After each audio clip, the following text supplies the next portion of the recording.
Pension काढण्यासाठी बँकेत गेलेल्या एका 82 वर्षीय वृद्धाला आयुष्यातील सर्वात मोठा धक्का बसलाय।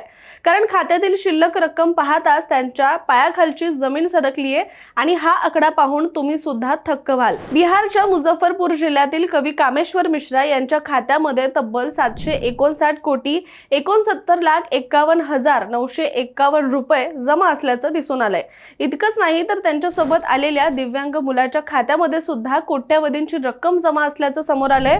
कुटुंबाच्या म्हणण्यानुसार दोन्ही खात्यातील एकूण शिल्लक ही जवळपास 1500 कोटी रुपयाहून अधिक होती आणि त्यामुळे काही क्षणांसाठी बँक कर्मचारी आणि परिसरातील नागरिक सुद्धा अवाक झाले। मिश्रा हे सामाजिक सुरक्षा पेन्शन काढण्यासाठी CSC केंद्रावर गेले होते, मात्र पेन्शन ऐवजी खात्यातील अब्जावधींची ही शिल्लक पाहून एकच खळबळ उडाली आणि ही रक्कम नेमकी कुठून आली याचं कारण अद्याप स्पष्ट झालेलं नाहीये। मात्र प्राथमिक अंदाजानुसार हा बँकिंग सिस्टम मधील किंवा तांत्रिक बिघाडाचा प्रकार असू शकतोय, परंतु प्रशासनाने याबाबत अद्याप कोणतीही अधिकृत स्पष्टीकरण दिलेलं नाहीये। आणि एका पेन्शन धारकाच्या खात्यामध्ये अचानक 759 कोटी रुपये इतका मोठा आकडा कुठून आला आणि हा नेमका तांत्रिक घोळ आहे की आणखी काही, याची उत्तरं आता प्रशासनाच्या तपासानंतरच समोर येणार आहेत।